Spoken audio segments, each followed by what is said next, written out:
పైన ఉచితానుచితాలు మరిచిపోయి నీలి మీడియా ఇష్టం వచ్చినట్లు విష ప్రచారం చేస్తూ ఉంది. మేమేదో ధరల పట్టికలు పెట్టామని, ఇసుకను ఉచితమని చెప్పి డబ్బులు వసూలు చేస్తూ ఉండమనే దుష్ప్రచారాన్ని సామాజిక మాధ్యమాల్లోనూ నీలి మీడియా ద్వారాను వైసీపీ ప్రజల్లోకి తీసుకుపోయే ప్రయత్నం చేస్తూ ఉంది. నేను ఒకటే అడుగుతా ఉన్నా, మీరు చేయలేని పనిని చంద్రబాబు నాయుడు గారు చేశారు.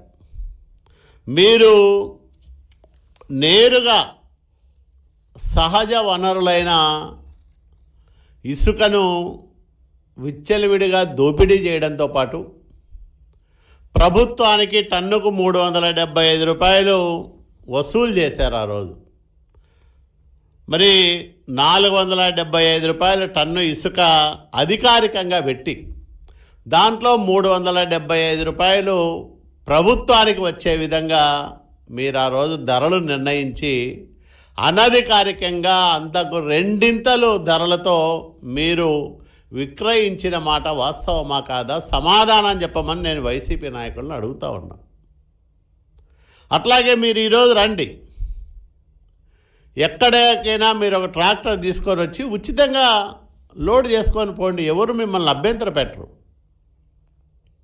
లేదా ఎడ్ల బండుల్లో ఎవరికి అవసరమన్నా వాళ్ళు తీసిపోమని ప్రభుత్వమే స్వయంగా ముఖ్యమంత్రి చంద్రబాబు నాయుడు గారే ప్రకటించారు. ఇంతకంటే స్పష్టత ఏం కావాలని నేను అడుగుతూ ఉన్నా. ప్రభుత్వం చాలా స్పష్టమైన విధానంతో అక్కడ కేవలం లోడింగు రవాణా ఛార్జీలను మాత్రమే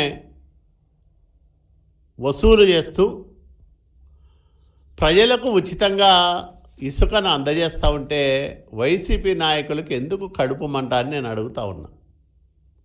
ఒక మంచి విధానం వచ్చినప్పుడు, లక్షల మంది ప్రజలకు మేలు జరుగుతూ ఉన్నప్పుడు మీరెందుకు కడుపు మంటతో రగిలిపోతూ ఉన్నారు? ఇది నిన్నటి రసీదు, 20 మెట్రిక్ టన్నులకు 4,000 రూపాయలు. చాలా స్పష్టంగా ఇందులో లోడింగ్ ఛార్జీలు, రవాణా ఛార్జీలు ఉన్నాయి. దీని మీద ఎందుకు విషం కక్కుతా ఉంది వైసీపీ? జగన్మోహన్ రెడ్డిని ట్రాక్టర్ వేసుకొని రమ్మనండి, లేదా ఎవరు మొన్ననే కొడాలి నాని పోయినాడు కదా, మరి ఎందుకు విమర్శ చేయలే? అంటే అక్కడ లభిస్తున్న ఉచిత ఇసుక లక్షల మందికి ఉపాధి కల్పిస్తూ ఉంటే నిర్మాణ రంగానికి కొత్త ఊపిరి పోసి ఈరోజు అందరూ దాదాపు 125 విభాగాల వాళ్ళు బతికేదానికి అవకాశం చంద్రబాబు నాయుడు గారు కల్పిస్తే మీరు ఇంత విషప్రచారం సాగిస్తారా? ప్రభుత్వం ఏర్పడి నెల దాటింది, మరి ఇంత తక్కువ సమయంలోనే ఒక్కటొక్కటిగా హామీలు నెరవేర్చుకుంటూ మొన్ననే చూసాం, 1వ తేదీ ఇళ్ల వద్దకే 7,000 రూపాయలు పెన్షన్ ఇచ్చిన ప్రభుత్వం చంద్రబాబు నాయుడు గారి ప్రభుత్వం. అదే రకంగా ఈరోజు ఇసుక ఉచితంగా అందజేస్తున్న ప్రభుత్వం చంద్రబాబు నాయుడు గారి ప్రభుత్వం, ఎన్డీఏ ప్రభుత్వం. మీరు మీ నిర్వాకం వల్ల, మీ స్వార్థం వల్ల, మీ ధనదాహం వల్ల 5 సంవత్సరాలు ఆంధ్రప్రదేశ్ రాష్ట్రంలో నిర్మాణ రంగం కుదేలైపోయింది.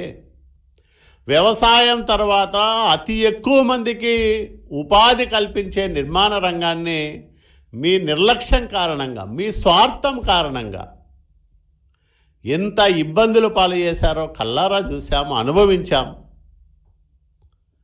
50 లక్షల మంది భవన నిర్మాణ కార్మికులు, వివిధ విభాగాల్లో పనిచేస్తున్న కార్మికులు విపరీతమైన ఆర్థిక సంక్షోభంలో కూరుకుపోయిన మాట వాస్తవం కాదా? జగన్మోహన్ రెడ్డి 2019లో ముఖ్యమంత్రి అయిన తర్వాత కొత్త ఇసుక పాలసీ తీసుకొస్తానని తీవ్రమైన జాప్యం చేసిన కారణంగా నిర్మాణ రంగం కుదేలైపోయింది ఆంధ్రప్రదేశ్ రాష్ట్రంలో.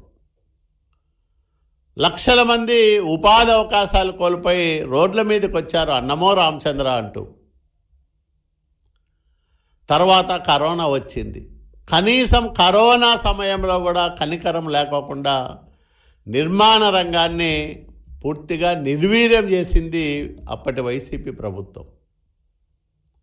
మరి ఈరోజు తెలుగుదేశం ప్రభుత్వం వచ్చింది. ఇది ప్రజల ప్రభుత్వం, ప్రజలు తిరుగులేని తీర్పుతో ఎన్నుకున్న ప్రభుత్వం.